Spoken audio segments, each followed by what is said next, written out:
her death. It's that she's out there waiting for me to come save her. Yeah.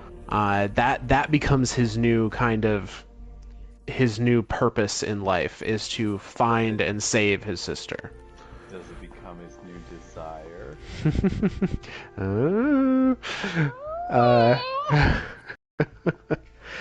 But so to that end, Aldrin starts taking really some desperate measures. One of the very first things he does is he finds after he's got his ship fixed and he's been searching. It's implied he's been searching on his own for her, unsuccessfully. Yeah. And so finally, okay, I need.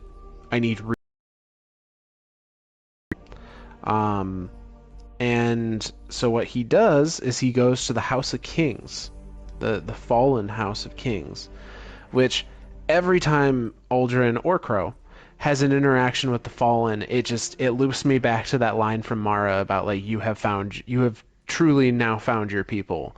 And he always turns to the Elixni first. Or seemingly turns to the Elixni first. Which is very odd to have that disconnect from the Awoken, but to have such a connection with the Elixni. Like I'm curious as to what it is about the Elixni that keeps drawing him in. It's I don't know if it's just he sees like kindred spirits in their kind of struggle for survival or what, but yeah, he is always kind of identified. I don't want to say maybe identified with them more so than the Awoken, but he's always kind of like felt more at home with them, seemingly. So he goes to the House of Kings, and the Kell of the House of Kings, in kind of a backhanded compliment way, essentially tells Aldrin like you are the only one honorless enough to be able to lead us. Which was interesting. The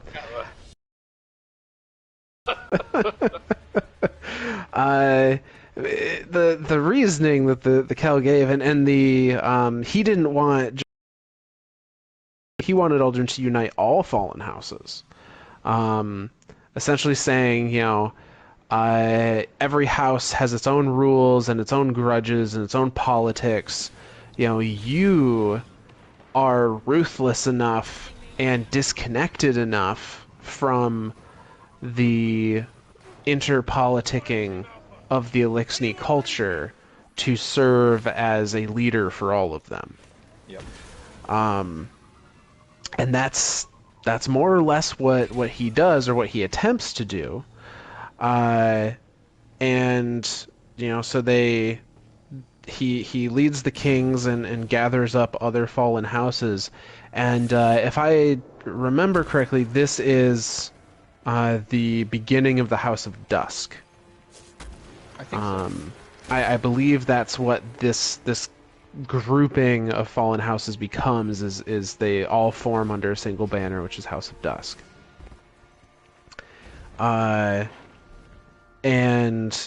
Aldrin, as he is gathering these fallen houses, his goal is still purely to use them as resources to search for Mara.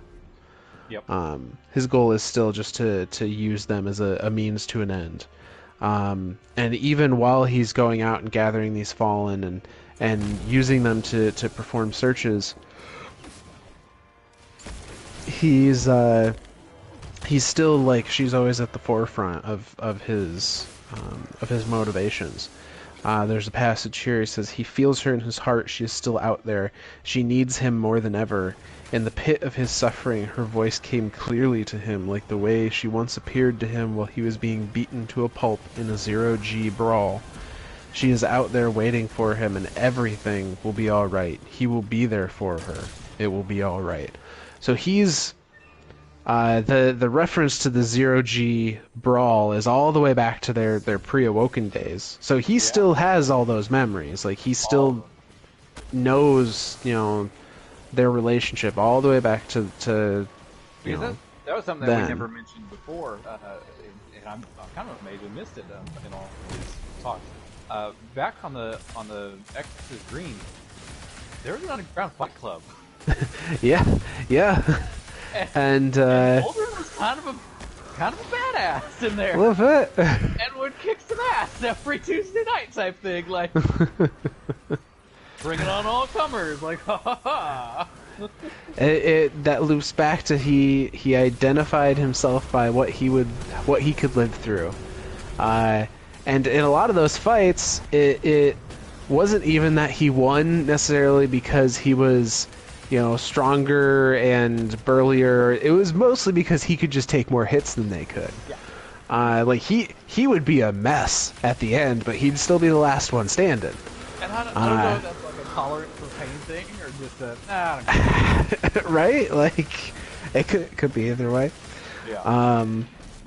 But so he has memory of those times still, even in this state that he's in. And but he says it again, she's out there waiting for him and everything will be all right. He will be there for her. It will be all right. Like he is painting himself as her savior. He is painting himself as this will be the moment that she accepts him, because he's gonna swoop in and save the day and rescue her after all her plans have fallen to pieces, kind of thing.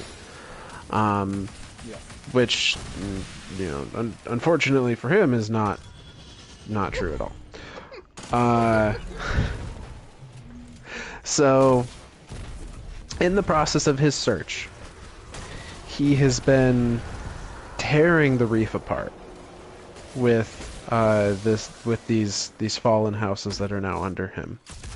So the point is even like pushing Petrovenge out, and yeah, he's really holding no quarter even when it comes to the Awoken people at this point. He's gonna find this in his mind, like that. Nothing else is above that. Yeah, and he has, I don't know if it's nightly, but there's a lot of passages about him waking up in the middle of the night or having dreams about her, or getting little glimpses of her or hearing whispers of her. And the first time that he gets, I think, anything concrete from these whispers and from these dream visions and whatnot, it talks about he is in his bunk in the catch that he is leading these fallen houses from. Just kind of like not asleep, very distraught. And it says, "Mara," he shouts up into the starlight, "he has come too far to beg now. He's done too much. He demands her answer. I'm not angry. I forgive you for sacrificing yourself to them. But you must answer me now. Am I on the right path? Am I nearer to finding you?" So he's getting very desperate at this point.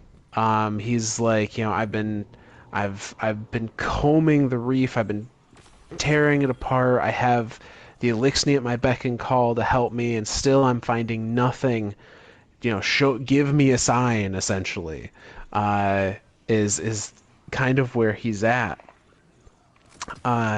"Mara," he cries, blinking against the persistent soreness in his right eye. "Sister, have you forsaken me?" Something answers him. And that's where that particular lore card ends, on that something answers him. So this, I think, is where we've seen him spiraling as far as his personality and as far as his desperation. But I don't know if it was a conscious decision or if it was a need to build strength or build connection or what. But in kind of the height of that desperation is when Riven decides to lay that, give a tangible breadcrumb to make him think that Mara is still around, and that she's actively trying to communicate with him. And more than just what he's been hearing up to this point, like a full on like he gets an answer from his he question. Cries out in his bunk to Mara, just literally laying in his bunk, screams out, "Mara, hear me," type thing, and then in my head the thing goes, "Yeah, I heard you. Yeah. What do you want?" Right here. Right here. I haven't gone nowhere. Just right here. Hey, brah. Still hear you. What's up? Yeah. No, that's not how. That's not. I just went down the corner to get cigarettes. Like, come on. Yeah. But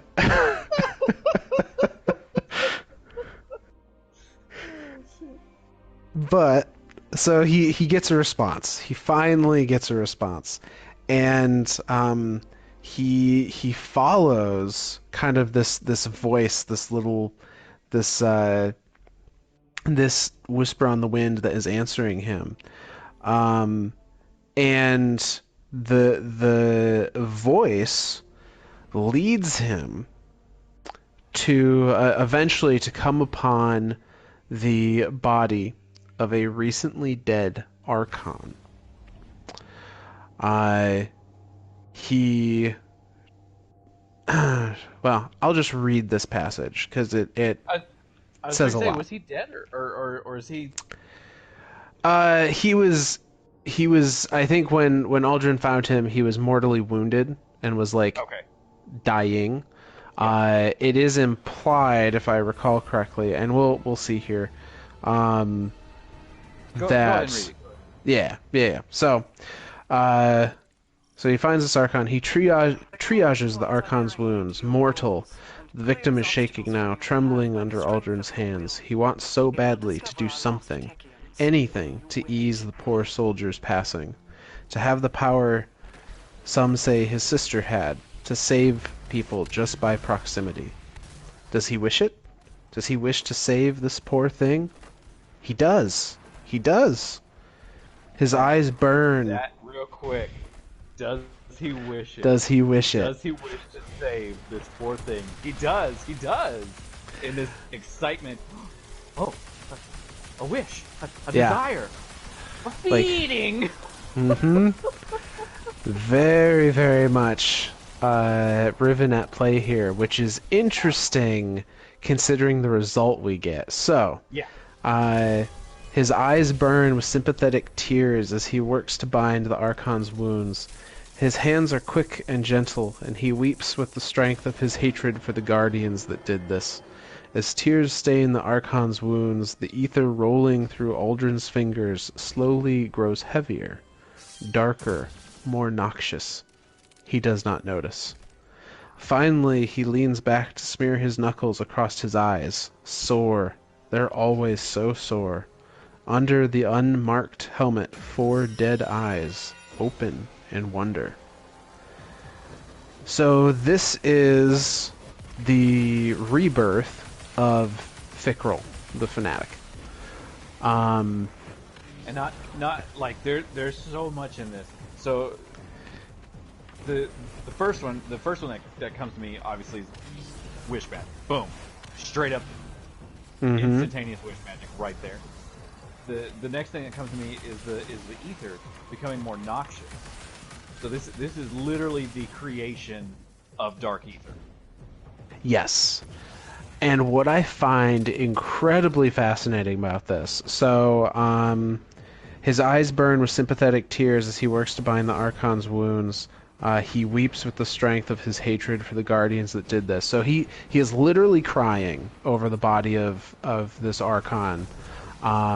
This, proud Elixni that has been, in his eyes, mindlessly slaughtered by these butchers with powers, and it is the scene has brought him to tears, and it talks about how his eyes are always sore, and in the cutscenes that we get in Forsaken, eyes consistently have that like black inky mist in them, and it's implied during Forsaken that like that blackness is darkness, is a manifestation of darkness in some way. So his tears, I'm wondering, is he literally crying darkness, and that darkness, that clarity, is mixing with the ether and turning into dark ether? Holy shit. Because, dark like plus A equals dark. B. Yep. Yep. And shit. my first thought is like, where is this darkness coming from? And yes. And, like, where is it? Is it literally being generated? But then we know that awoken people are of light and dark. They were born out of the light and darkness. Yes, they have, so they inherently have both inside of them. Both inside of them. Now, we also look at Guardians who wield the light, but darkness, we can also wield darkness.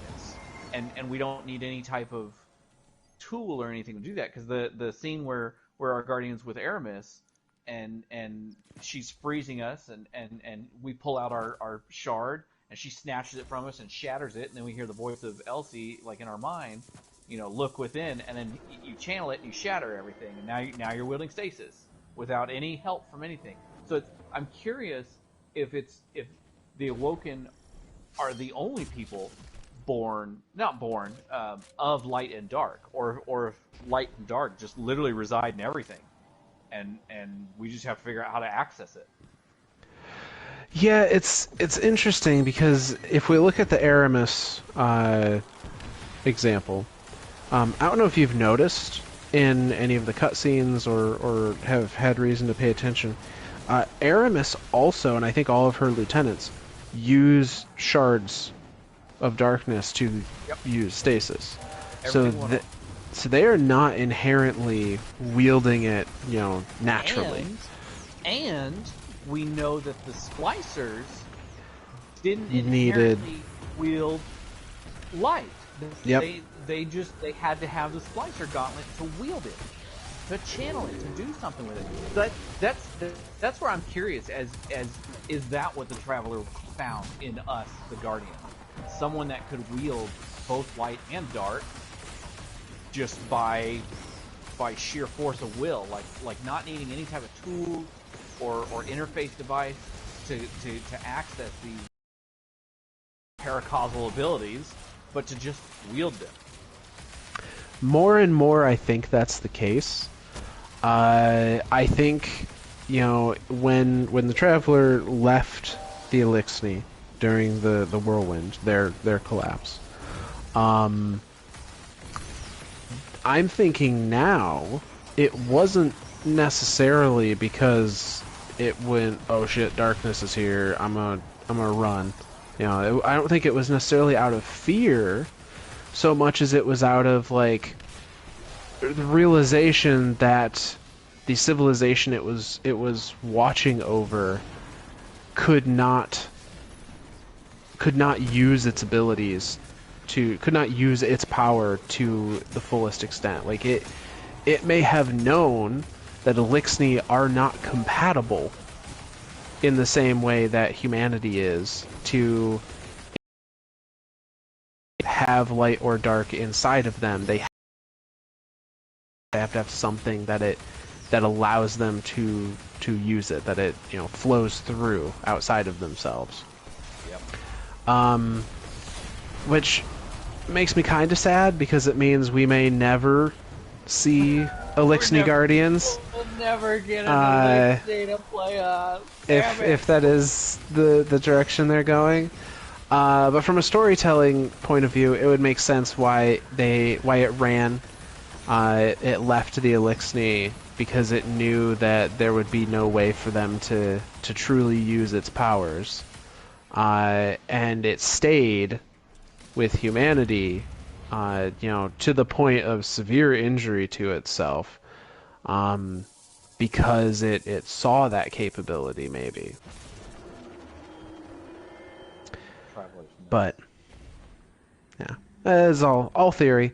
But it is very interesting. Going back to Aldrin here, it's interesting. Where was this darkness just by nature of being an Awoken?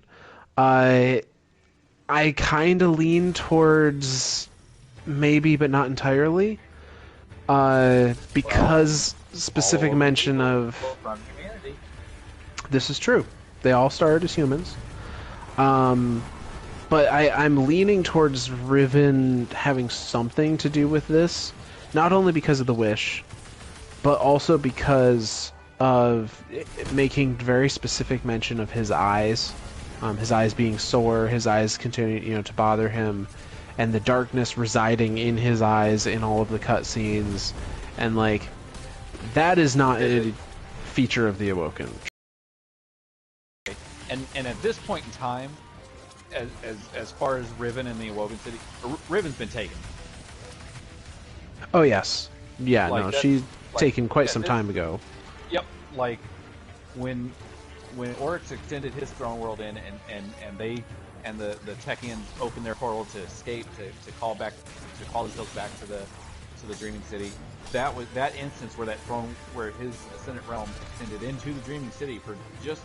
I mean, we have no amount of time that's given, but I believe it to be a very, very short amount of time was just enough for him to be able to reach in, take Riven, and start the chaos that is taking Riven. Yeah, and Oryx may have gone into the Dreaming City proper, because it kind of talks about him like almost storming the city, and that's why all the blights are there, and that's why I was going to say not just that, like the Shattered Realm itself. He is the reason the Shattered Realm is shattered. Yeah, the Shattered Throne. Shattered Throne, right. I need to start making that distinction because these are two different places now. These are two different places, yeah. I know, like he's the one that went in and wrecked everything in the Shattered Throne in Mara's throne world. And then Savathun saw the opportunity to use that space to her advantage, which is how she ended up there. Yep. But so yeah, it's we don't know exactly where this darkness came from, but by nature of the wish, Aldrin wept what I'm assuming were dark tears over the body of this Archon, created dark ether, which it turns out brings Elixni back to life.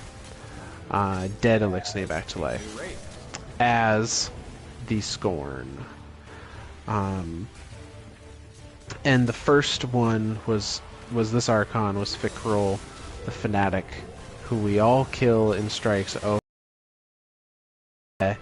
And it's interesting that he was the first and that he was reborn in this way, because canonically, every time we go into a strike, the Fanatic strike, to kill Fikrul, it's because he's constantly reviving himself.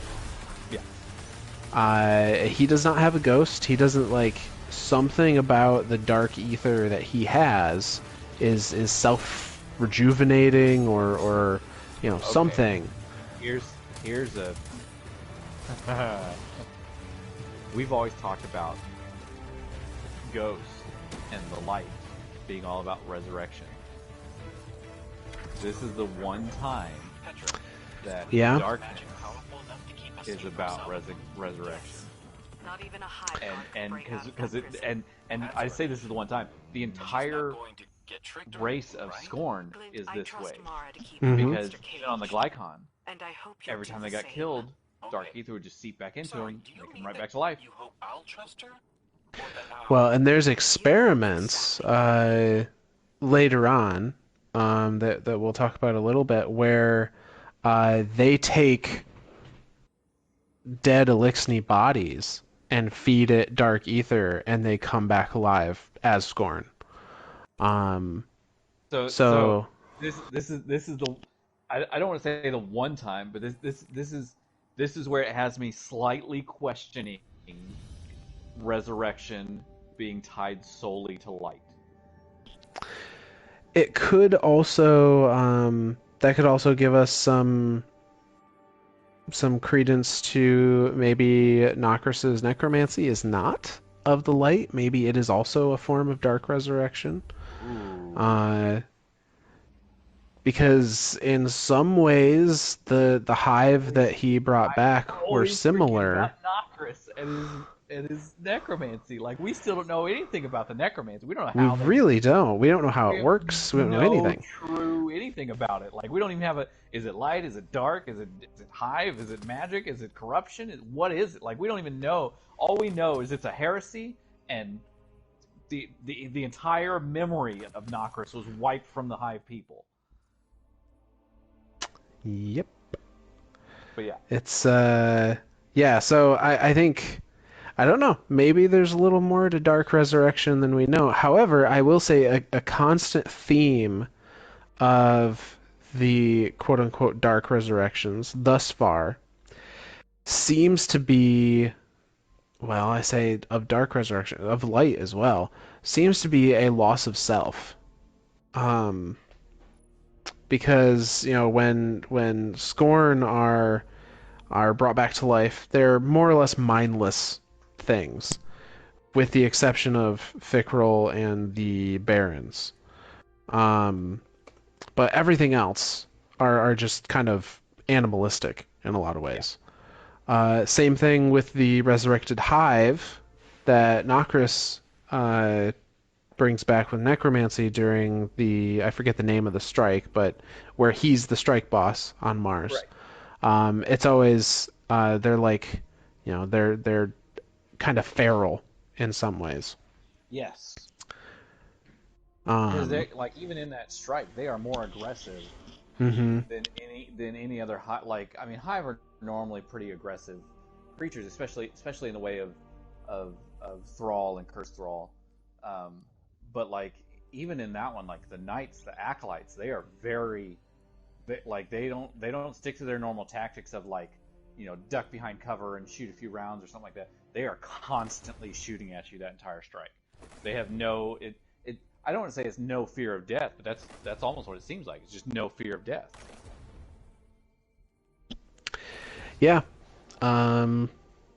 So in Dark Resurrections, if we're assuming that's what's happening, there's this loss of self. There's kind of the same in Light. We have loss of memory, right, which isn't as drastic as, like, turning in, you know, living off pure instinct, but it's still a pretty significant portion of a person that's just gone. Man, the resurrection might be bad just all the way around. Like, maybe so. Light, dark, doesn't matter. Resurrection bad. Sword logic might actually be. Maybe they're all the baddies. Like, maybe everyone. Maybe we're the baddies. We don't know anymore.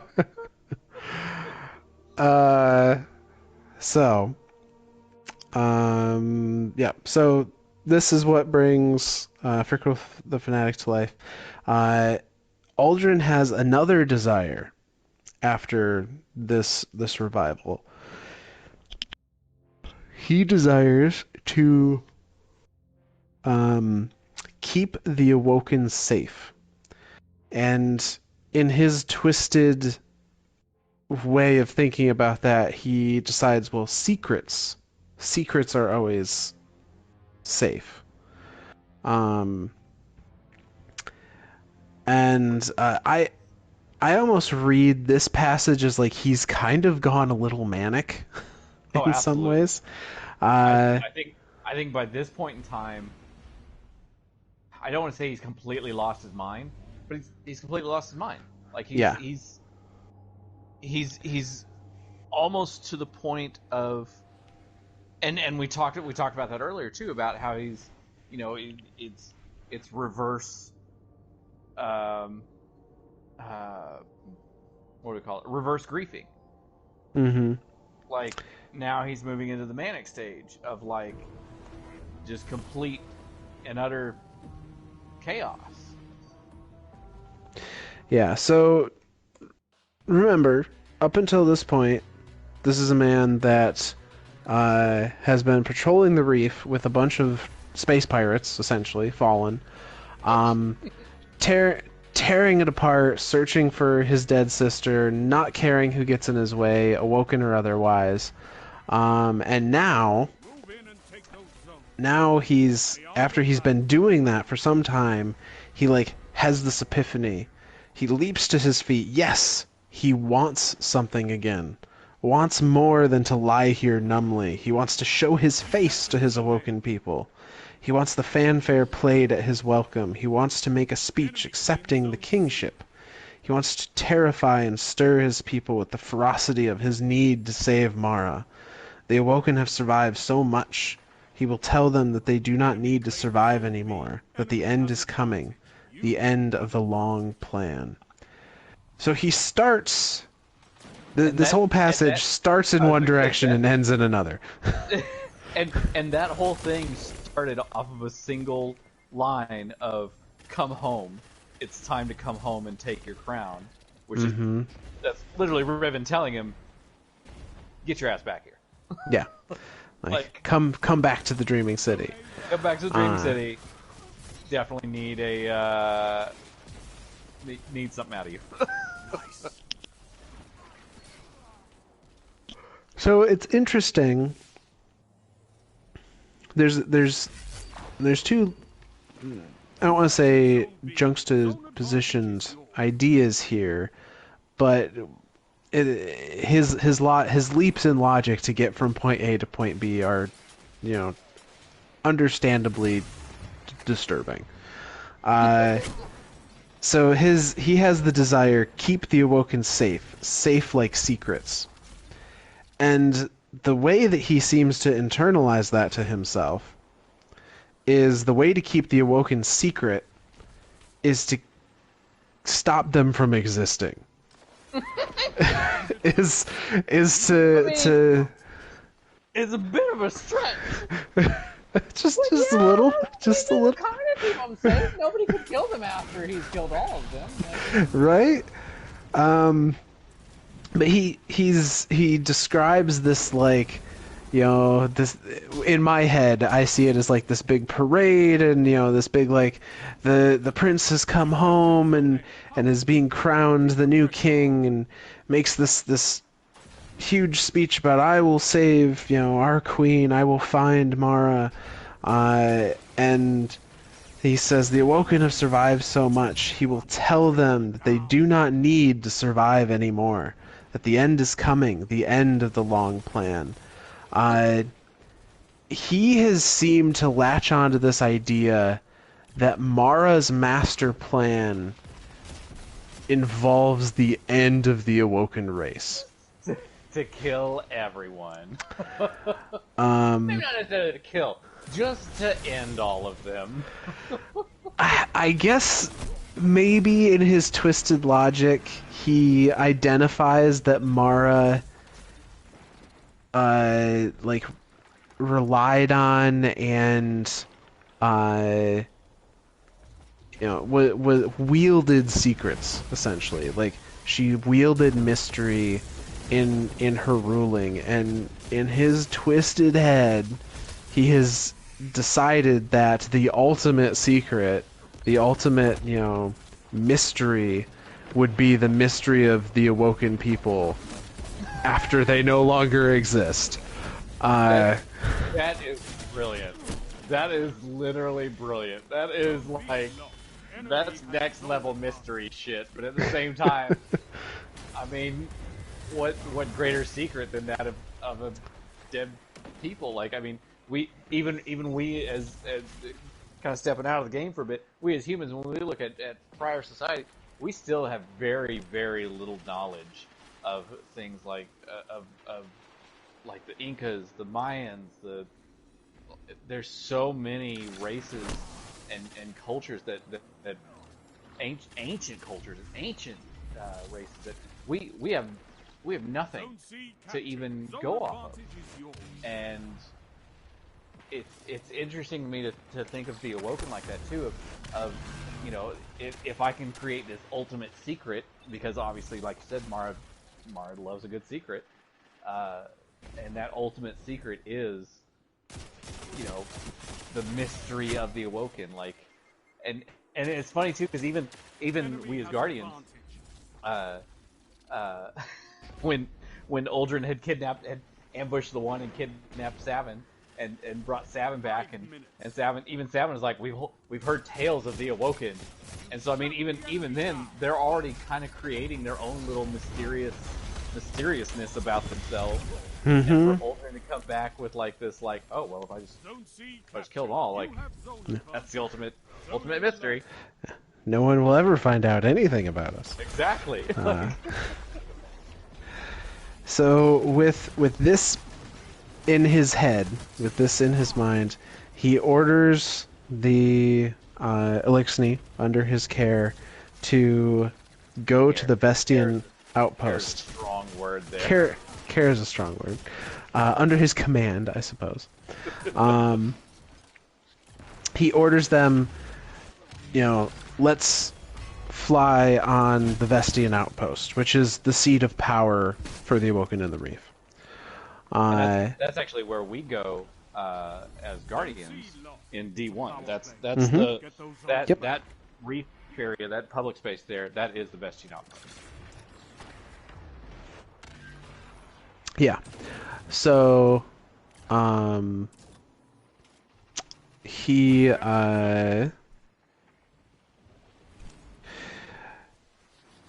Alright, here we go. So yeah, he orders the Elixni to fly on the Vestian outpost. Say the Elixni under his command, specifically the previous Kell of the House of Kings. Not too hot on the idea. It's like, no, we got a good thing going. Like, and there's the literally and it's called a stronghold for a reason.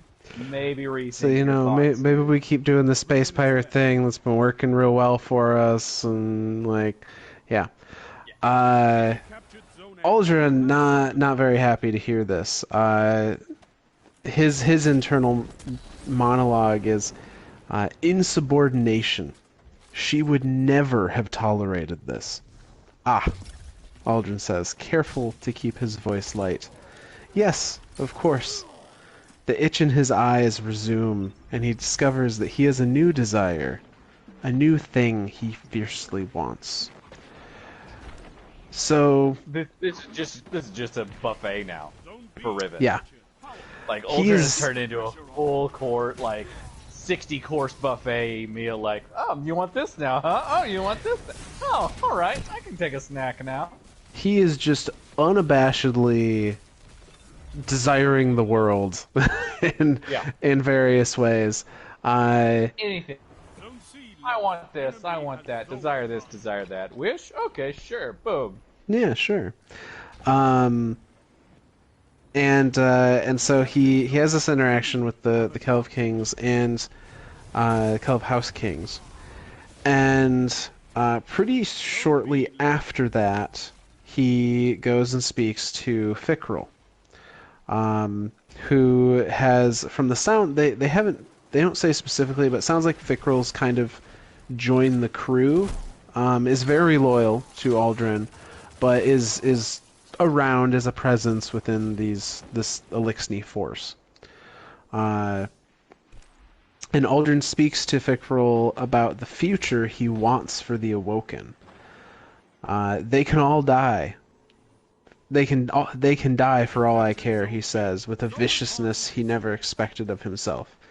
Didn't he want to save his people? No. Mara was willing to destroy them for her purposes. The Awoken have no value at all, except in service of her design. If some part of them survives, it will be the worthy part. So that's very sword logic. And then the next one. Next line. Does he wish for Awoken extinction? Is that what he truly wishes? And it's just, there's so much Riven happening now. Like, it's just blatant left and right Riven. It's like, oh yeah, Riven might as well be on the ship with me at this point. I love how they never answer that one either. They don't. All the other ones, it's very much a, he does, or oh yes, no, he does want that. He wants this. Yeah, he has a new desire. Yeah.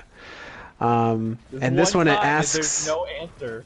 It asks the question, but there's no answer, which I would like to believe implies that somewhere deep down he doesn't want to, commit genocide on his own people. And that to me is like the funny thing about the desire and the wish magic itself. Like, can even the desirer manipulate it?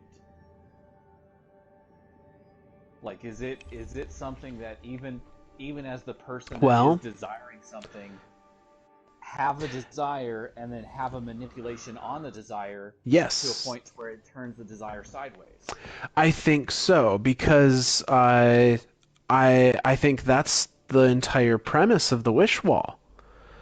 Mara is able to deliver instructions on a wish with such clarity and leaving no room for interpretation that she is, I would say, manipulating that wish to be what she wants it to be, not what the Ahamkara wants it to be. Yet, the Ahamkara is still complying with her wish, so I wonder if it's compulsory for the Ahamkara. If they don't have a choice in what they fulfill or don't fulfill, it's just they have to respond, because otherwise, why would Riven do half the things she's done for Mara? Prior to her corruption. Why would any Ahamkara do anything? Yeah, I mean, like, on one hand, I think Riven was definitely being around Mara out of curiosity, out of this, like, oh, I can't do anything to you. Like, what are you? Kind of, situation. So I think the big thing with that is that desire, is that feeding. I think there is that, just like we talked about how, like, the worms, the worms have that same devour, that same hunger that they are feeding off of what they are granting. And so that's, I think that is the true Ahamkara's, I don't want to say like their purpose or whatever. It's like that's their true motivation behind granting these desires or wishes, as we so affectionately call them. It is an actual feed. It is an actual, whatever it is that they are granting is physically nourishing them. At least that's what I think. No, I think you're on track there. I think they need it to survive, at least in a corporeal form. Yeah. And maybe even beyond that. Maybe they need it to continue to exist, even like within their bones.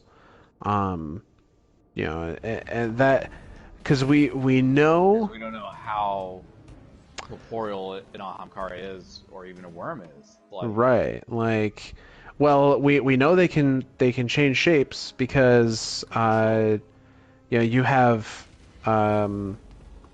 Zol, who becomes the Whisper of the Worm gun, and who Nokris is able to feel Zol's consciousness within the Ascendant Plane. As the Whisper of the Worm gun, but when Nokris tries to make a connection, like make a psychic connection, Zol pulls away. Yeah. So like there is some semblance of that entity still there, in a completely different, inanimate, form. And holy cow! Every time, every single episode, I get my mind blown. And I'm left speechless. I'm curious if that is literally needed by the Ahamkara or the worm to actually exist in our plane of existence. That would be very possible. Yes. So yes. Yeah. So. All right. You're right. Like, we know that the worms are described as beings of the deep. yes. If we assume the deep is a place, is darkness, the place, the realm of existence, then perhaps those worms require feeding to exist outside of the deep, outside of their realm. At the same time, it's a little more of a stretch, but we have Mithrax, his quote-unquote new dialogue that showed up at the end of Season of the Splicer, after the last mission, Yeah.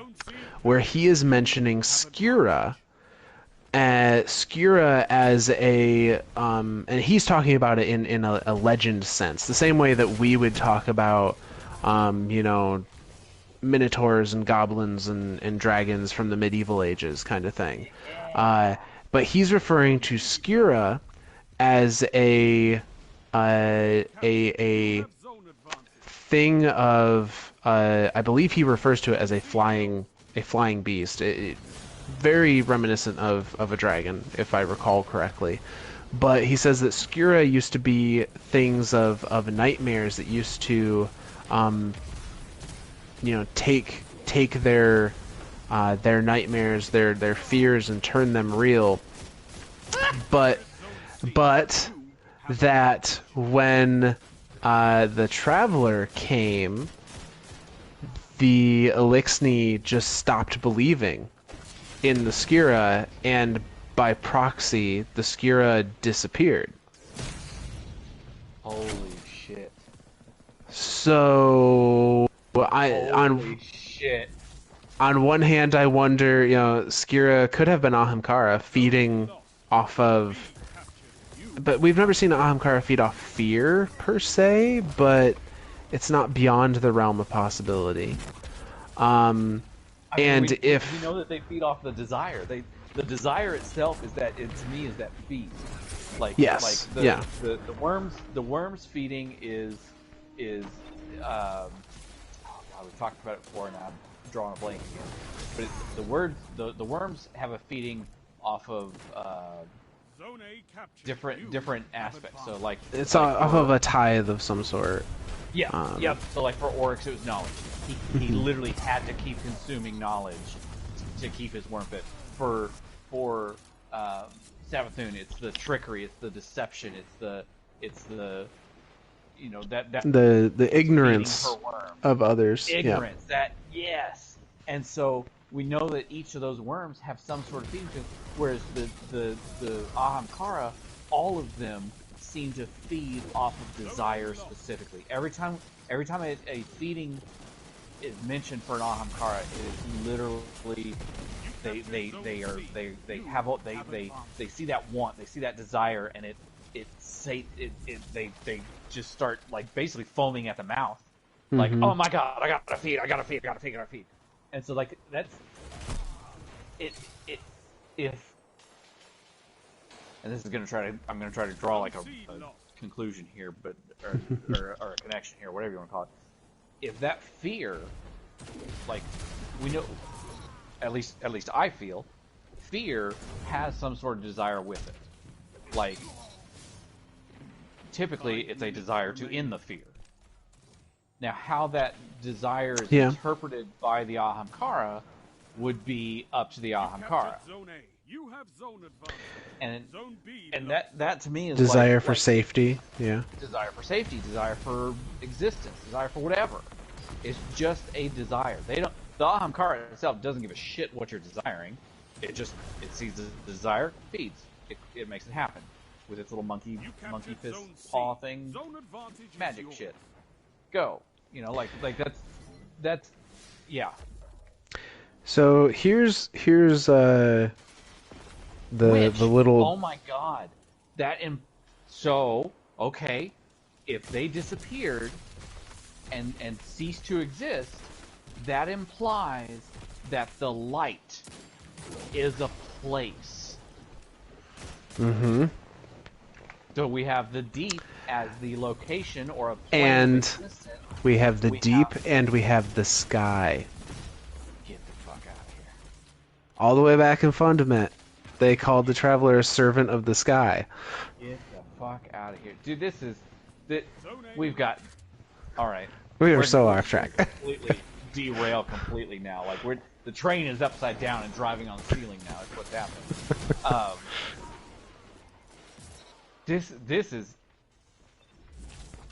This has a lot of implications if this is a thing. Now that's one thing that we do need to kind of state out here at the beginning. This is a theory. All theory. This yes. is a tinfoil hat theory. But if in 3 months they come out and go, or a light fall happens and it's literally the fall of the realm of light, and we go to a realm of light, I'm calling it right now. We figured it out tonight. This is another prediction we're doing here on Myths and Stories. But holy crap, does that have some implications if that's a thing? Yeah. I kind of want to think that it is now. And we drew all the parallels between the worms and the Ahamkara a few episodes ago. Yep. We've restated some of them here. If the worms are of the deep, then their mirror would make sense to be the Ahamkara, which would be of the sky, of the light. And if we're under the assumption that if the worms cannot feed that, or the worm gods at least cannot feed, that they, would return to some non-corporeal form.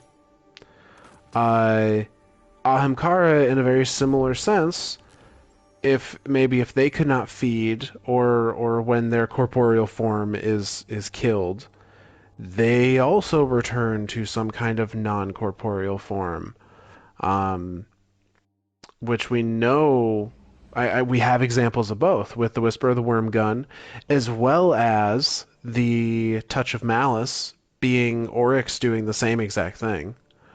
And all the Ahamkara bones. We've got to have this. We've got to be onto something. I think so. We've got to be onto something. I think we're onto something. I definitely think we're onto something here. Like this is some crazy shit we're coming up with, but it's not that far out, right? Like this is all the little data points that we've been pulling together, even over these last 9 episodes that we've done of just myths and stories and the series. This is nuts, man. Like we're pulling at strings and shit's coming unraveled right before us, and I love it. I absolutely love that. Now we're going to find out in 2 years that we were completely wrong, and everything is different than what we're theorizing. But we're just a speck of dust circling Fundament, and Fundament was just the analogy of the Milky Way, and yeah. If that turns out to be true, I'm quitting. No. I'm out of here. Yeah. So start doing Final Fantasy lore. Oh shit. Damn it. I'd do that. I would do that too. God damn it. So let's pull this train off the ceiling now and put it back on the track and gotta get back to Ultron since we've just completely left him out in the dark. Or left him out in nowhere land. Yeah. With his our bonus episode was in the middle this time. Yep. Bonus trivia part was right in the middle.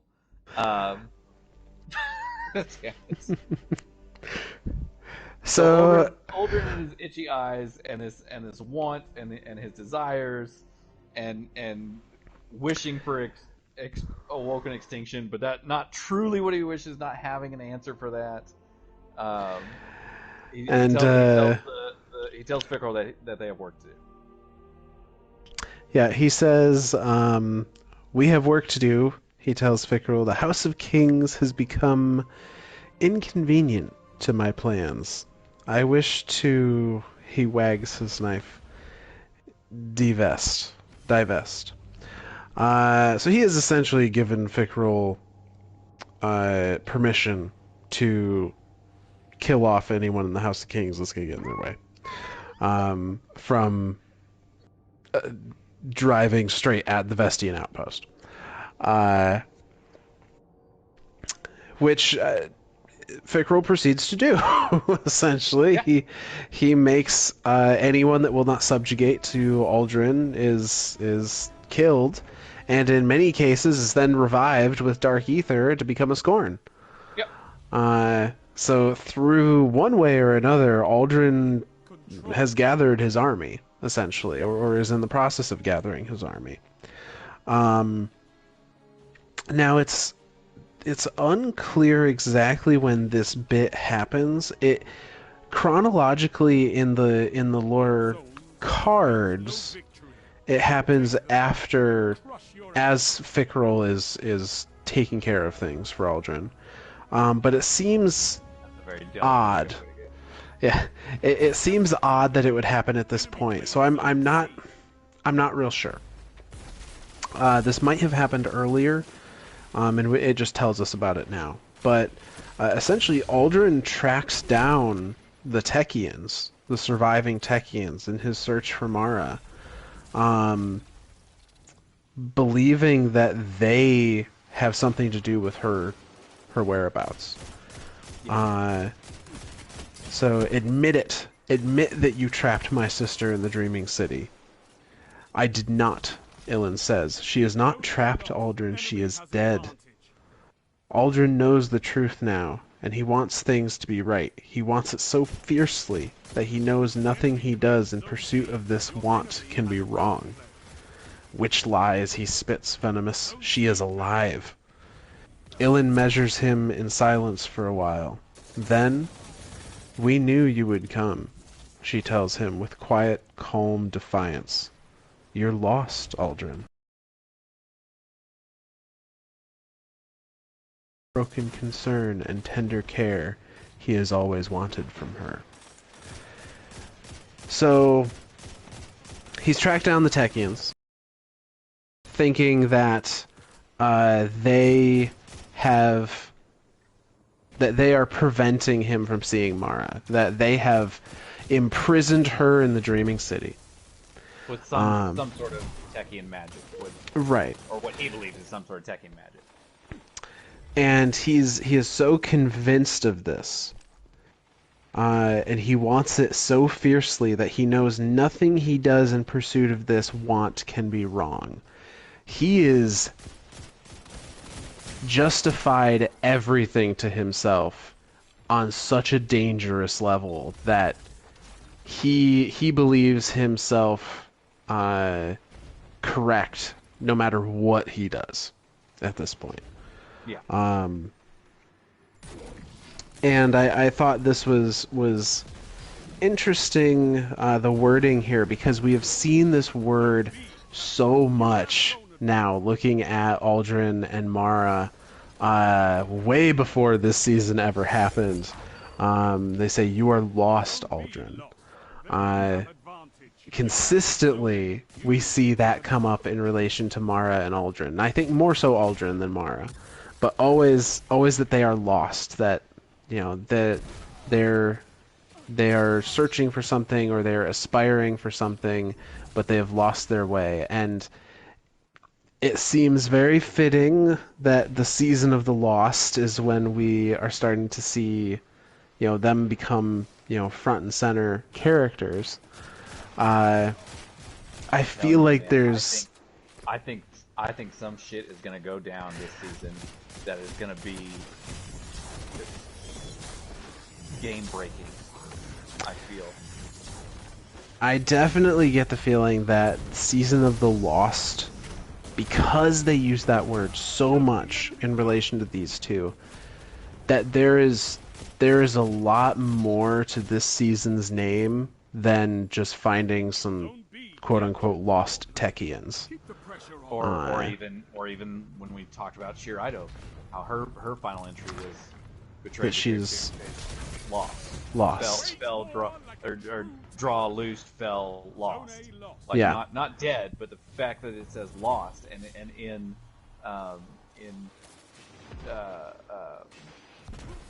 Shattered Throne.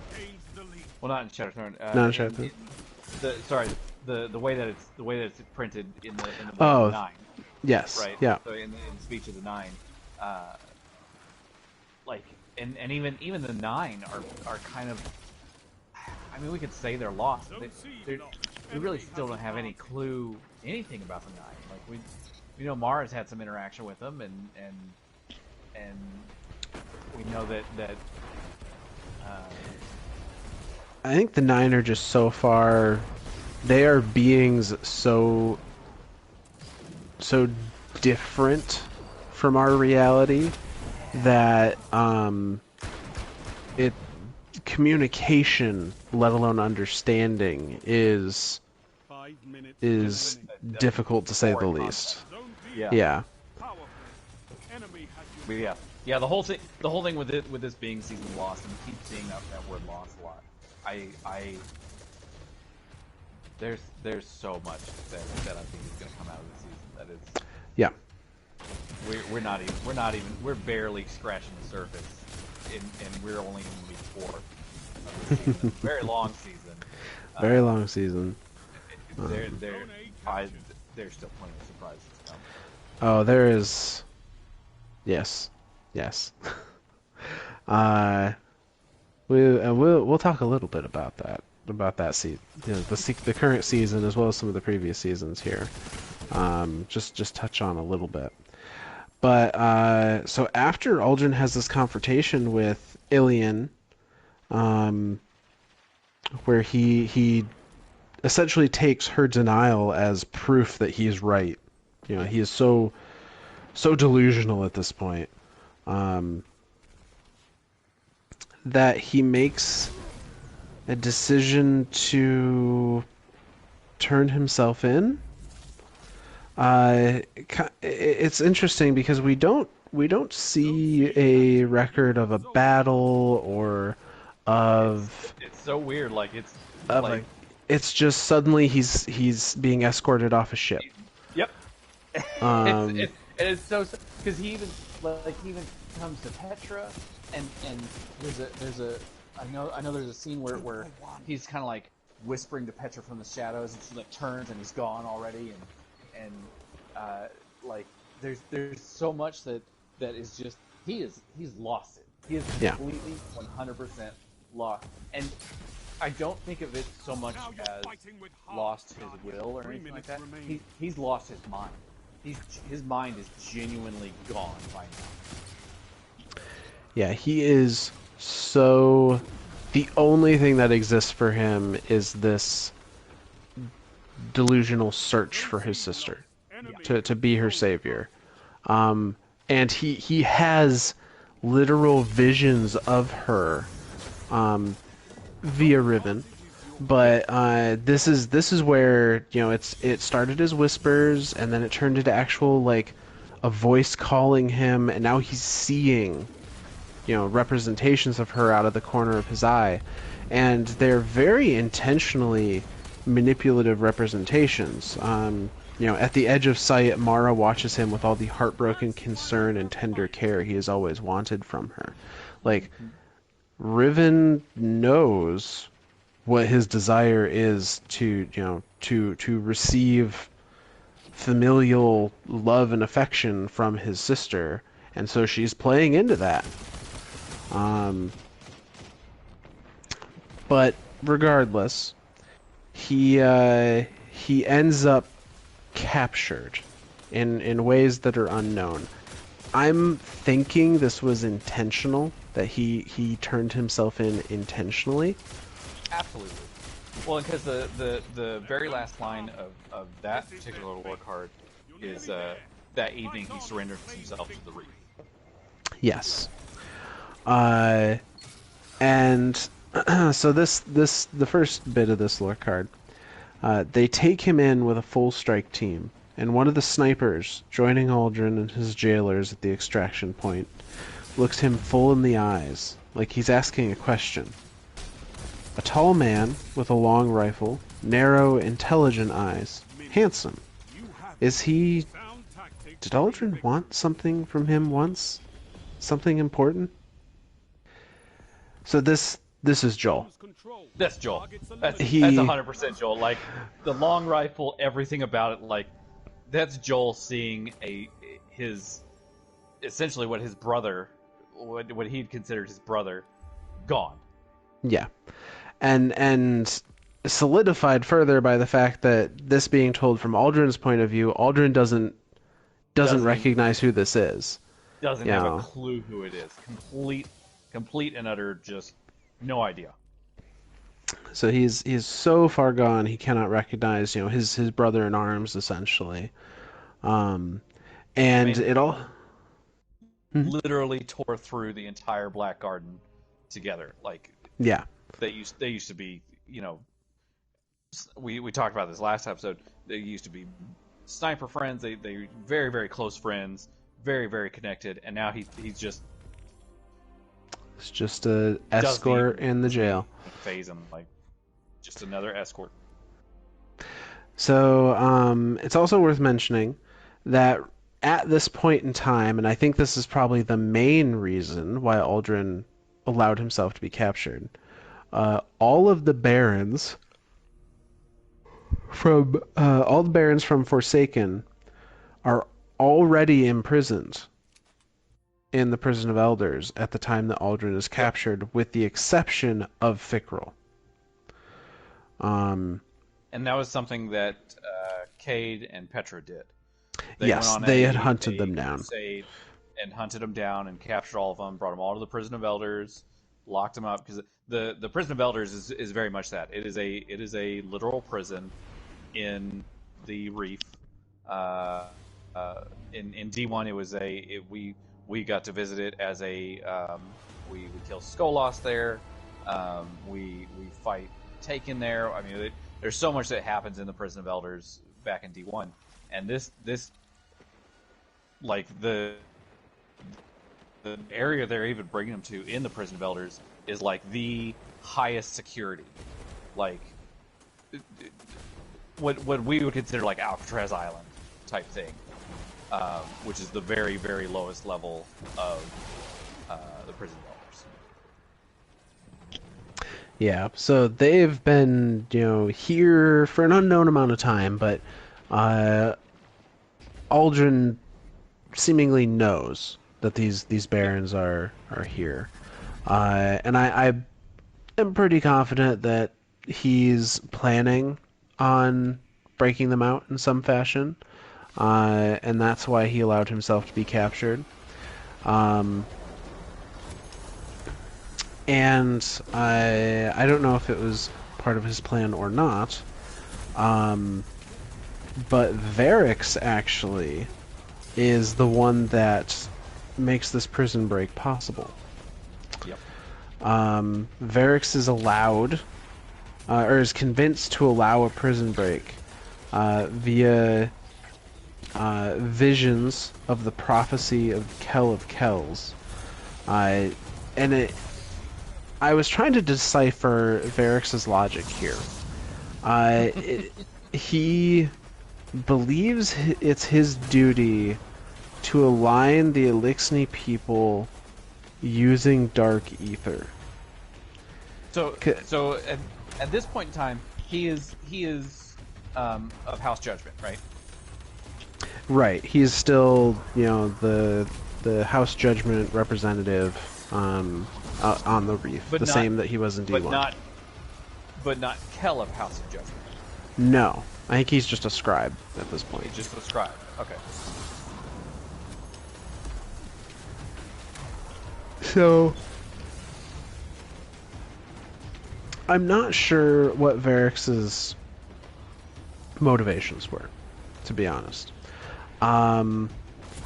he was shown what Dark Ether does. Like, he saw experiments where I think it was Fickrell or somebody, one of the barons, essentially like showed him Dark Ether, showed what it did and how it brought life back to these dead Elixni. And I think that Varix may have seen that as a sign of like, oh, this is a power similar to the light that we can have. Sure. And you know, was misguided in that, and believed that, okay, with having this ability to resurrect my fallen comrades, feeds into the prophecy of, you know, being the Kell of Kells, which is kind of the king of all Elixni. And all through, and we know a little bit about Kell of Kell's prophecy from D1, because all throughout the House of Wolves campaign, the whole time you're hunting down Skolas, and Skolas desires to be the Kell of Kells, and we know that's like their version of God, essentially, like the greatest. Yeah. And maybe not God. God's probably a strong word there for that. But their version of like the great uniter, the one being that can bring all the Elixni people together as one, and not be any more divided, and not divided into multiple houses. Yeah, we'll unite all the houses under a single banner and bring like true unity. And Varix, at the time at least, believes that this Dark Ether holds that potential. Yeah. And so he instigates a prison break. He essentially unlocks all the doors and, you know, just walks out of the prison. Which is like that. It's so, to me, it's like so mind-boggling. Like there truly is there. It's weird to me to think that his only desire was to see this Kell of Kells happen. Like he sees the Dark Ether and he's like, oh, prophecy, let's go. Like these Baron are meant to be here to bring about the Council of Kells. You know, like this is how this is going to come about. And then to just go out and be like, I mean, I'm kind of in charge of this prison, so I'm just going to start opening doors of you know the 9 most wanted people of the Reef, of the Soul system. Like, yeah. Like very confusing time, and then the next time we see him, he's being chased down by Aramis, and we're like, we should kill you. And he's just like, hold on, I understand, but let me make a counteroffer. Yeah, it's. Part of me thinks that, yeah, to be a little meta about it, Forsaken was really when their narrative team was really firing on all cylinders. These stories. yeah. And I do wonder if they where Varix's character was going to go at the time. And so it's hard to do at any time, and like I said, to beam it, to step out of the lore for a bit, to look at it as a video game and go, okay, what the hell do we do with this character? Like, he was very instrumental during this, and he was very helpful, and now we need a reason to use him again. Part of me believes that's probably at least some of the truth of why this came down the way it did. Yeah.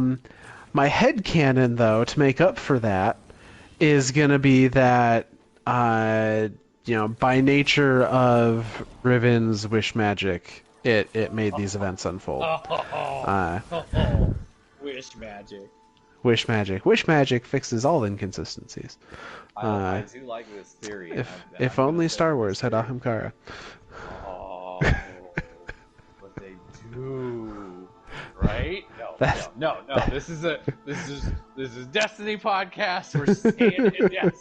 If we start derailing to other sci-fi, that's when I know we've derailed too much. Yes, we've gotten off the train and onto an airplane at that point. Exactly. Train on the water, boat on the tracks. Yeah, that's happening. So prison riot, prison break. Prison break. Barracks is behind all of it. Opens all the doors to all the barons. They get loose. Yeah. Which is then where we come in. We as the Guardian. Yep. And say this is what kicks off the events of Forsaken. Which, to go over a little bit, I'm going to assume that most people are familiar, at least with the main story beats. But in case you haven't... Yeah, spoilers, in case you haven't played any of it. I say your Guardian goes there with Cade 6 to assist Petra with quelling this prison riot. And Cade is ambushed by all the barons at the same time, along with a number of... A ton of Scorn.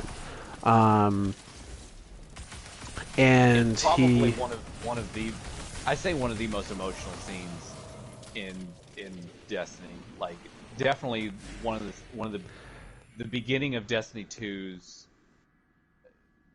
emotional scene.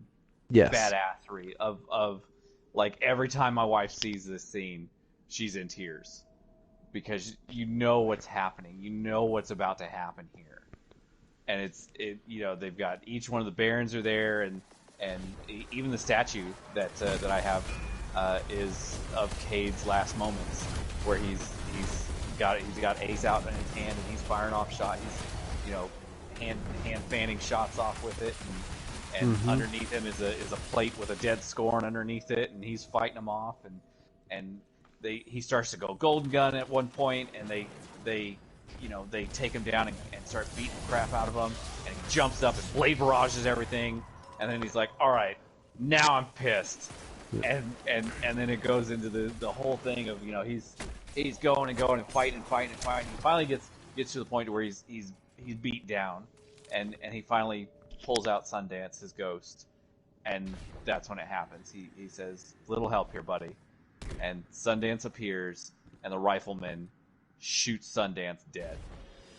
And Cade, I don't know if that's the first time that we as a player have ever seen it. That's the first time I can remember ever seeing it. I think so. We have heard stories of like Thorn and whatnot, but I think that's the first time we have ever been in the vicinity of something like that. First time that we've seen that happen, and the rifleman shoots Sundance, and Sundance shatters into 1,000 pieces, and Cade goes lightless, and that's when Cade has the realization, this is it. Like, this is the end of the game.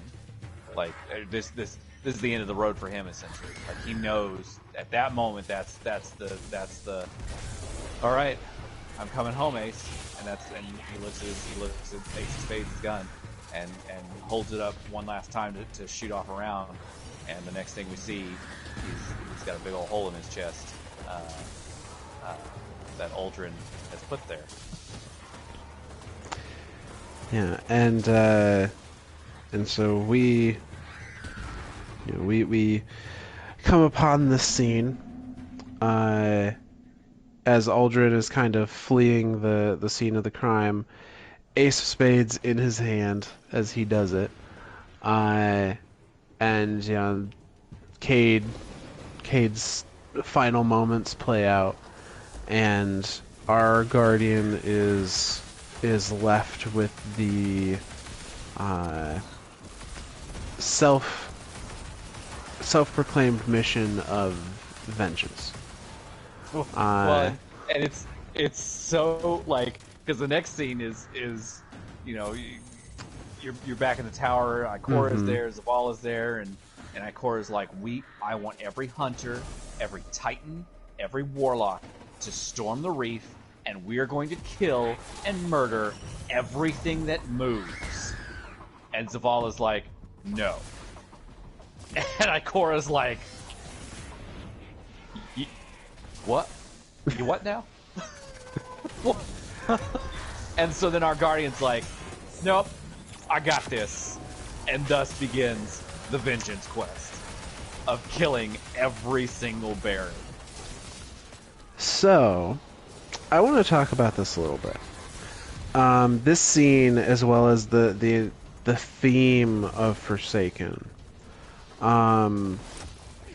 Because I think, especially now, through the lens of the events of Beyond Light and more recently through Splicer and Lost, we can, I don't want to say derive some different information, but different ideas. I look at the events of Forsaken a little differently. Specifically, I wonder if this is the moment that our Guardian has although we don't see it for a while, if this is the moment that our Guardian develops the ability to wield stasis. And I say that because there is a very level becomes the catalyst to have the ability. Yeah.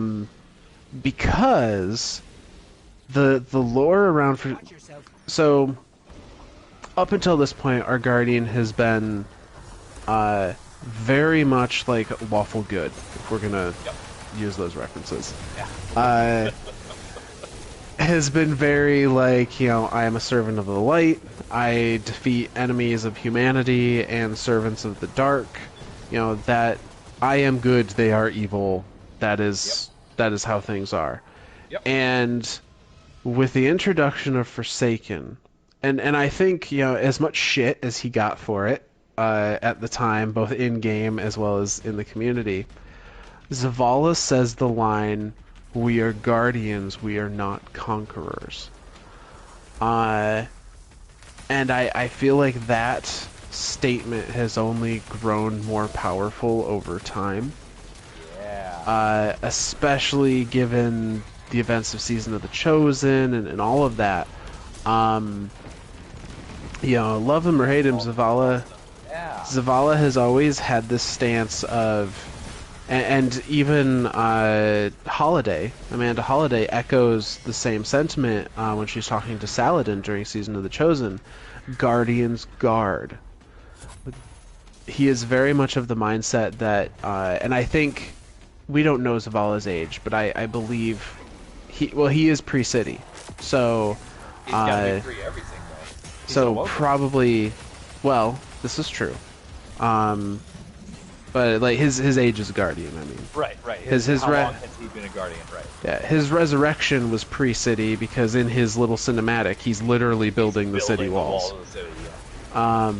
So if we say Dark Age, that implies that Zavala has seen the worst that Lightbearers can be. I'm curious if he saw Shaxx as a warlord. I would not be surprised. We know Saladin did. Yeah, absolutely. And, Zavala is referenced as kind of Saladin's apprentice in a lot of ways. So we have this figure of, of what the epitome of what our Guardian aspired to be prior to Forsaken. And that is what Zavala is. Yeah.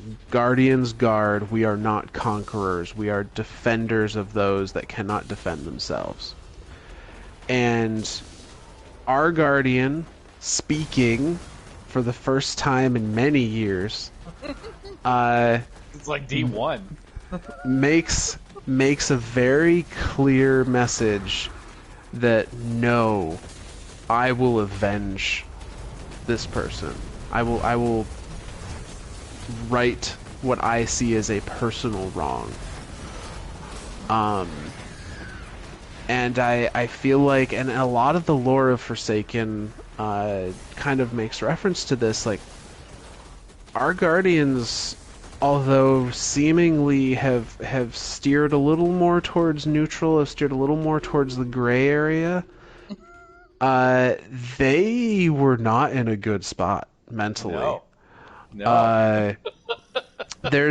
There's a reference, and I'm trying to remember the weapon it's on, and for the life of me I can't.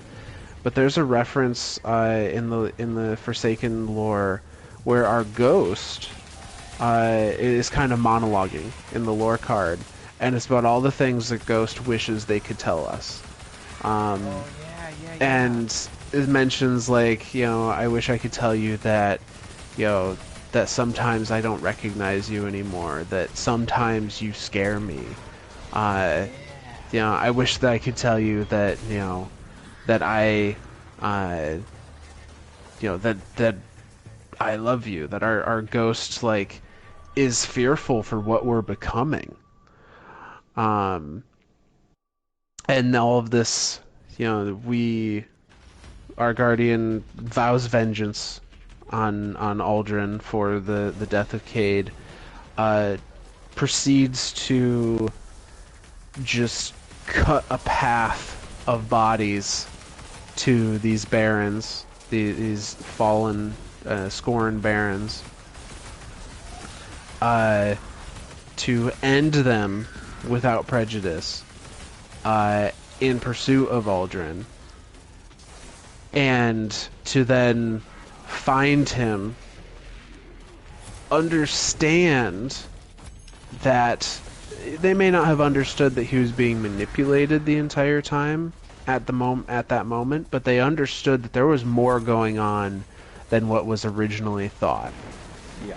And still, in spite of that, made the decision to end him as well. And just the more, in the moment, I feel like when Forsaken came out, a lot of the community, myself included, was very gung-ho, was very like, yeah, we're gonna get the guy that took Cade.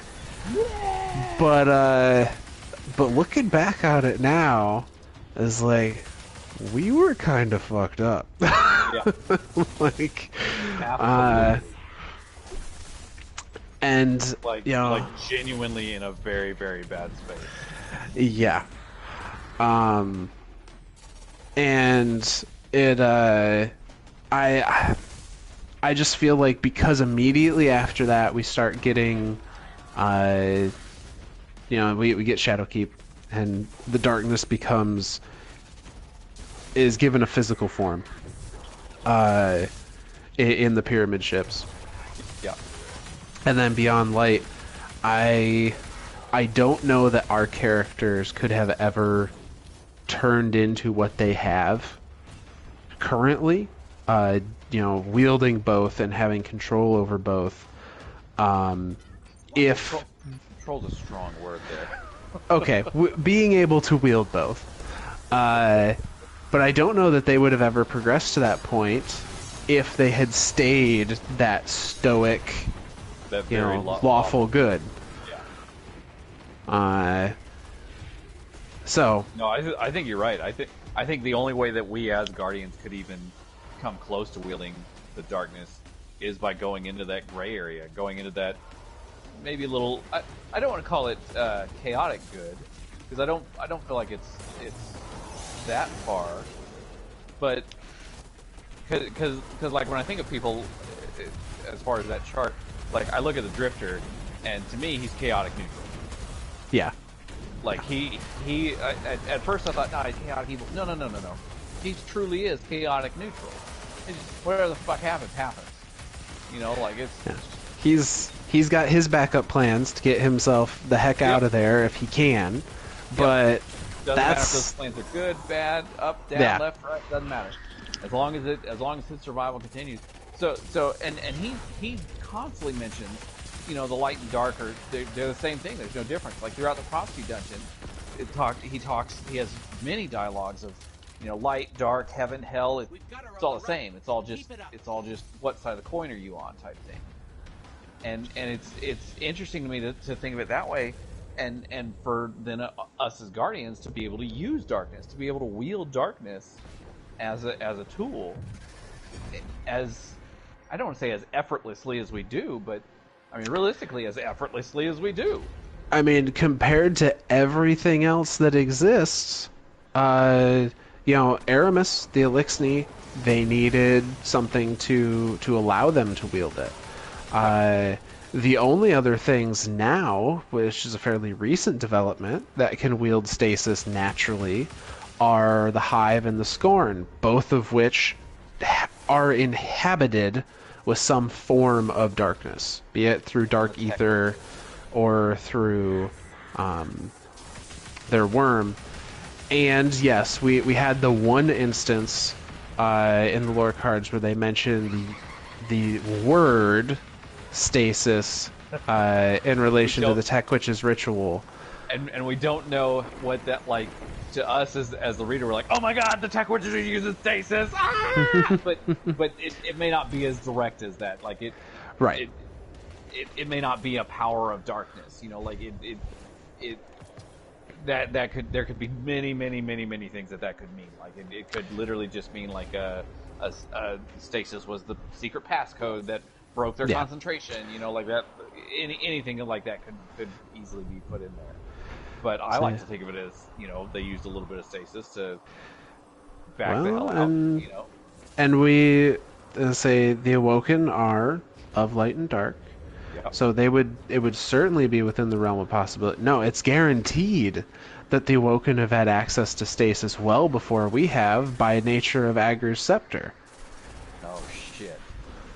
It's a stasis trace rifle. Oh my god. That has existed presumably since before they came from the distributary. Since before even then. Since friggin'. Oh my god. Since X is green? I don't know about that far. Surely not that far back. So if, depending on how we compare the story of Agur and Rhaegar against Mara and Uldren, it seems to be implied that the scepter and the crown were made in the distributary. Yep. And then were brought out with them, I guess. Now I don't know if... Because we don't go to the distributary to pick it up. No. Like, we go to a physical place in the Dreaming City to pick it up. Right. I just don't know if the timelines match up exactly. Like, if that... And we also, like, they're very ambiguous with how much is a direct correlation to Mara and Uldren with the Agur and Rhaegar story, and how much... or Rhaega, sorry. And how much is... like... There is a story within this myth that does not belong to them. It's confusing. Well, and in the lore card of the weapon itself, the very last part of it, Mara's it's literally the night before the Taken battle, and Uldren's telling this story to the Awoken kids, and I see her, I think I see her. Like, yeah, everything will be fine. Da da da da. And Mara tells him, stop filling their heads full of nonsense. Mm-hmm. It's interesting to me that yeah, I don't know why I never even connected the fact that it is a stasis gun, and it has existed since forever. Dude, they've absolutely been wielding stasis. Yeah, I don't know if directly, but definitely at least in weaponry. Yeah. And presumably they I mean, they have to have an understanding of it enough to make a weapon out of it. Well, and all the weapons we're getting this season, they are stasis. Awoken tech. They're Awoken stuff, and they are stasis. There's at least 4 of them that are stasis. Reed's Regret's the only one that isn't a direct Awoken weapon. Yeah, because it's trials. But yeah, Saint has been hanging out with Mara. Maybe they learned a little bit of something there. Well, I mean, if we're really gonna get into it, Reed's Regret is not from Saint. Reed's Regret is from Reed, of Shira's former fire team. Yep. That's a different story. That's a different story. Hold that track. Cut that train off right now. So, but I do think, going back to Aldrin a little bit, that is an interesting bit about his character that we have learned this season, that I kind of enjoyed. They give this kind of childlike whimsy to Aldrin, or at least like I don't want to say pre-Black Garden, but definitely pre-Taken War Aldrin, where he... pre-Garden. Yeah, pre-Garden as well. And we saw that whimsy there. Yeah, but he was this grand... he was a storyteller. He loved to entertain the children. That's why he went on so many... Or one of the reasons why he went on so many adventures. It's one of the reasons why he claims to have wanted to go to the Black Garden in the first place, was to have another feat of heroism to entertain the Awoken people with.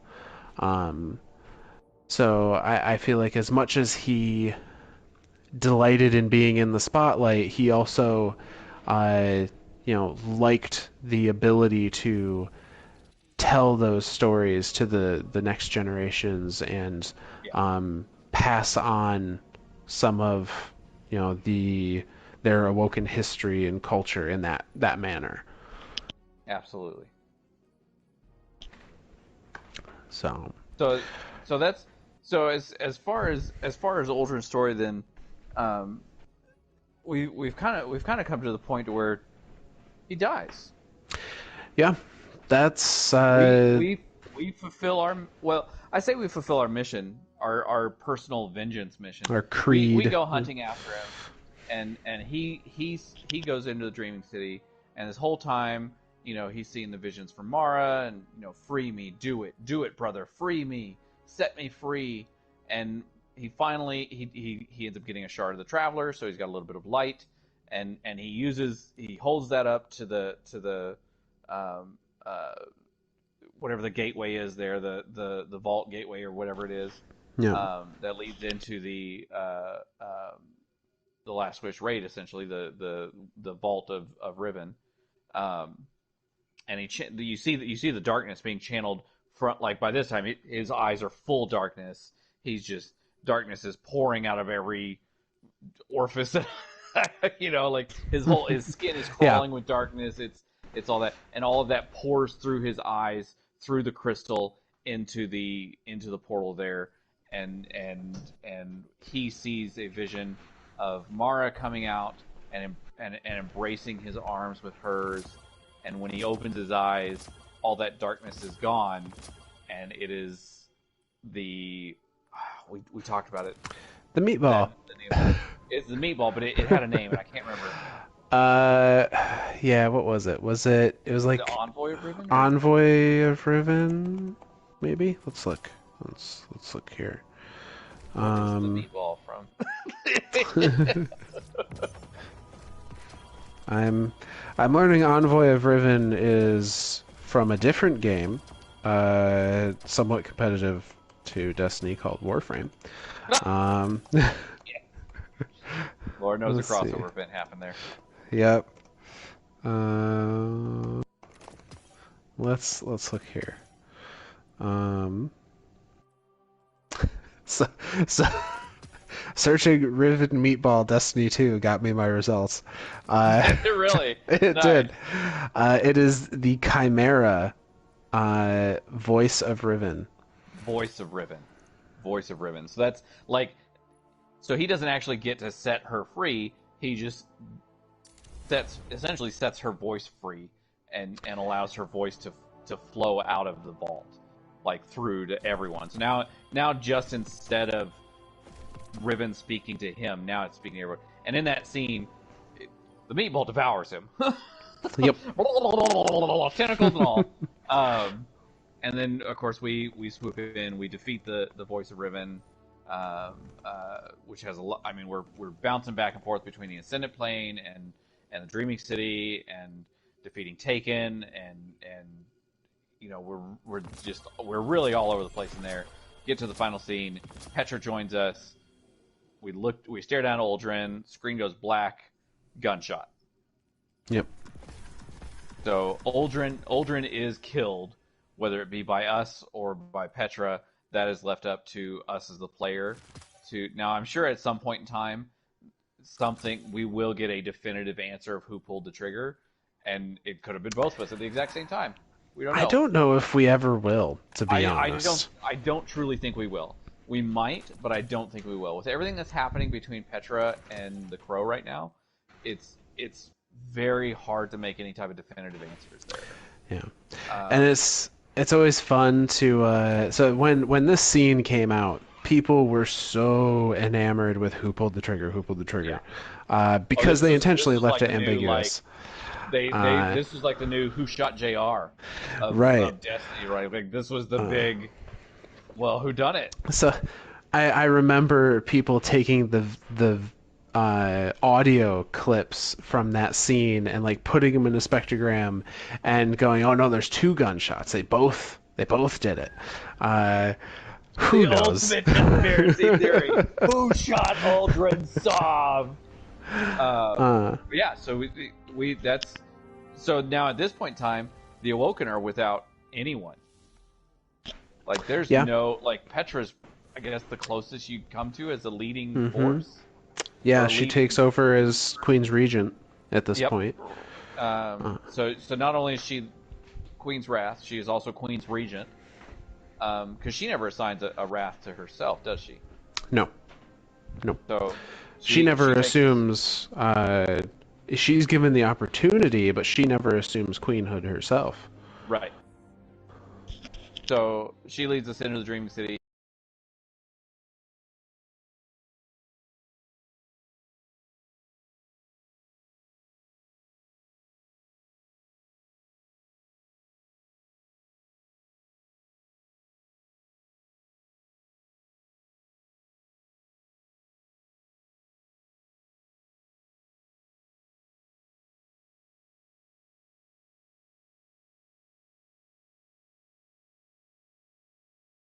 Petra is still under the pretense that last wish was Riven's wish, or Savathun's wish, one of the two.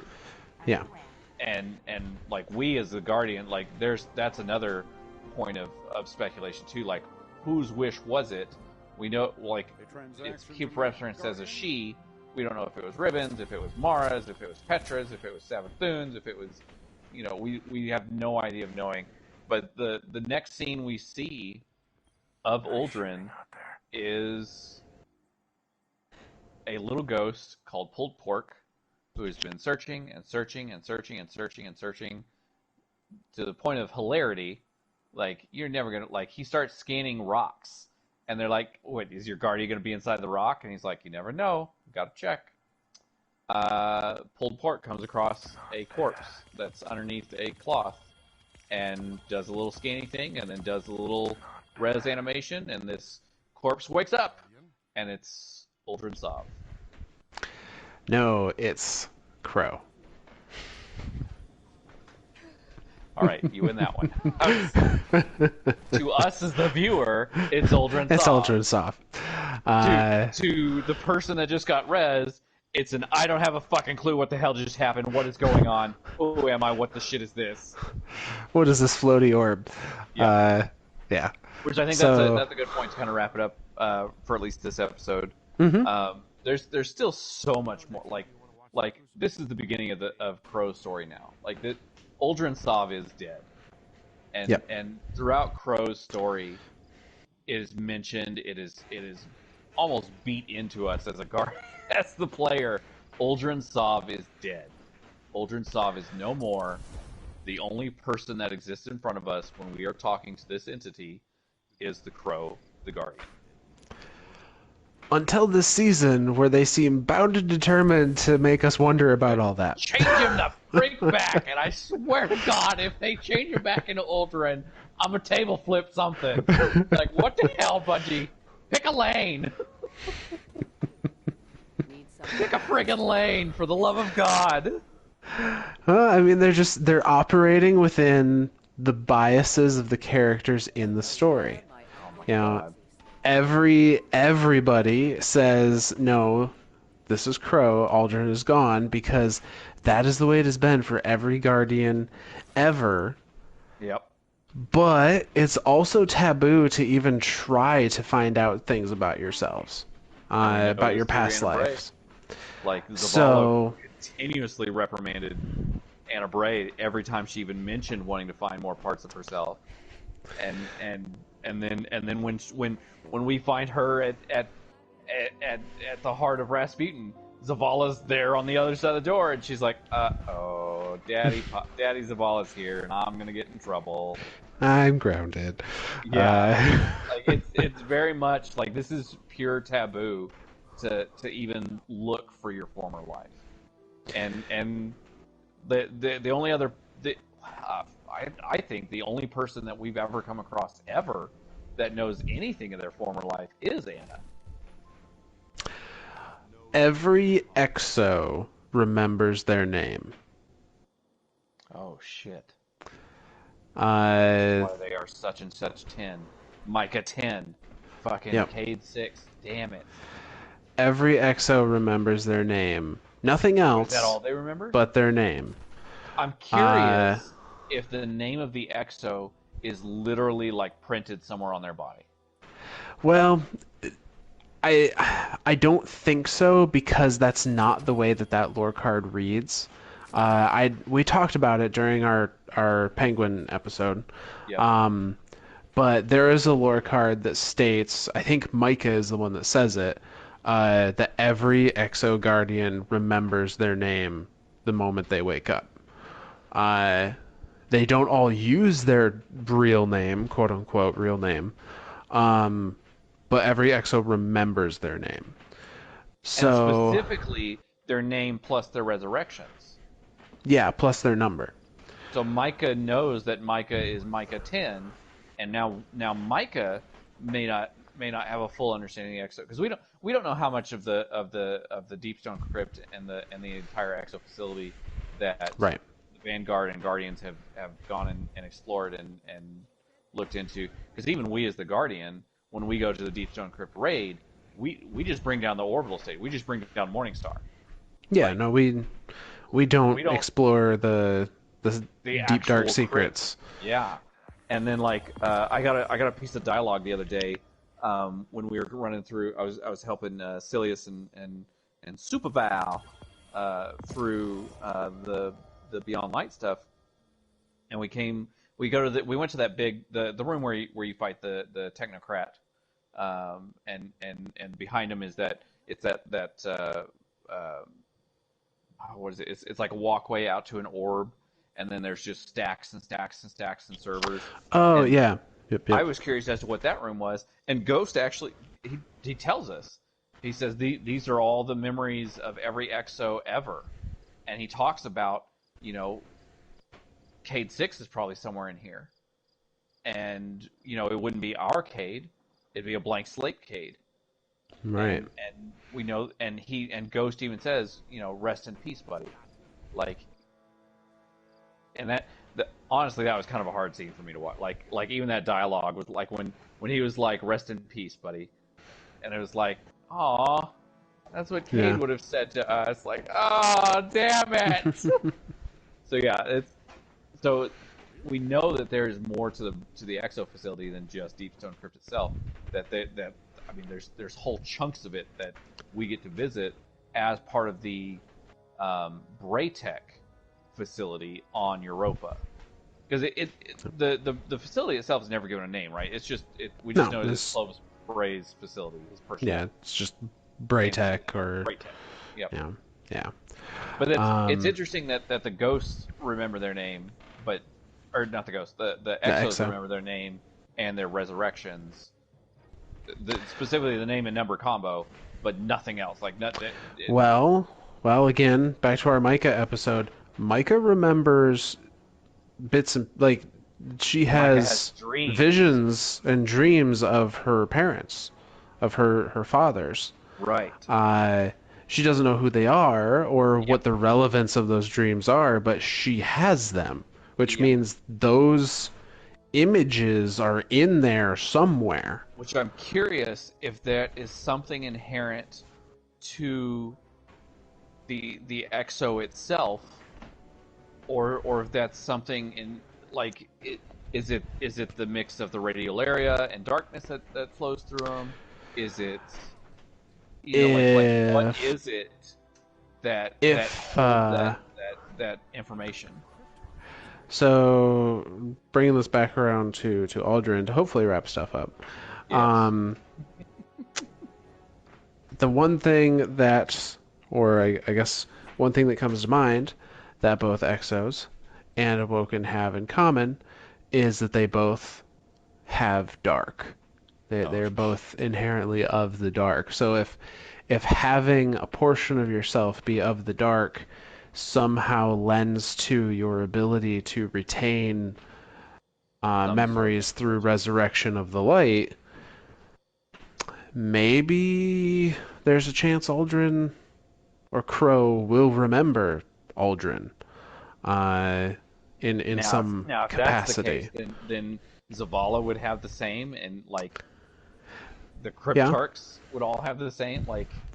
But none of them have ever tried, right? Because it's taboo. And I mean, we don't know, but I feel like none of them have had as traumatic an experience as Aldrin and Crow have both had in both of their lives. Yes. Which we'll cover next time. As funny as I thought that Mara's story was going to take 3 episodes, turns out Aldrin's going to take even longer. Well, it's 2 people, kind of. So, Aldrin is dead. Aldrin is dead. Long live Crow. Long live Crow. Yeah. I have somebody curled up next to me saying, "Nope, nope, nope." But yeah, with that, I do think we call it for the night. Yep. This has been a hell of a journey through Aldrin's life. Like, this has just been holy shit. Like the ups and downs and the revelations and the everything about Aldrin has just been. I don't want to say heartache after heartache, but there's just been so much in his life that has turned him in, or that has changed him as a person, and now to have him as a guardian. It is Bungie. Aldrin's dead. I know. It is Bungie writing yet another Greek tragedy in the Destiny universe. Oh, because everybody dies. Oh. I'm telling you, one of the interns, or maybe even Joe Blackburn himself, is a Greek tragedy major, and we don't even know it. Like, that's what we don't know. But yeah. So as is typical fashion, we'll end this one with some thank yous. Thank you to Alpha for being our guest introducer tonight. I know. Mark was able to sneak his way in here. I did. So thank you, Mark. Or Clips. Sorry, I keep doing that. I'm bad at that. Now the internet knows my name. I think the internet knows your name. It's not like your YouTube page has your name on. Anyway. Exactly. So thank you, Clips, for joining us. At least for the second half of it. Obviously, thank you to Myth, my co-host. Without without you, this would just be me rambling into nothingness. You know, thank you to Bungie obviously for coming up with these stories. Thank you Uldren for being just as crazy as you freaking are. Yeah. That's yeah. See you next week. No, I think you about covered it. So I think that is a good spot to end, and we will pick up next time with the crow. The crow. All right, take it easy, guys.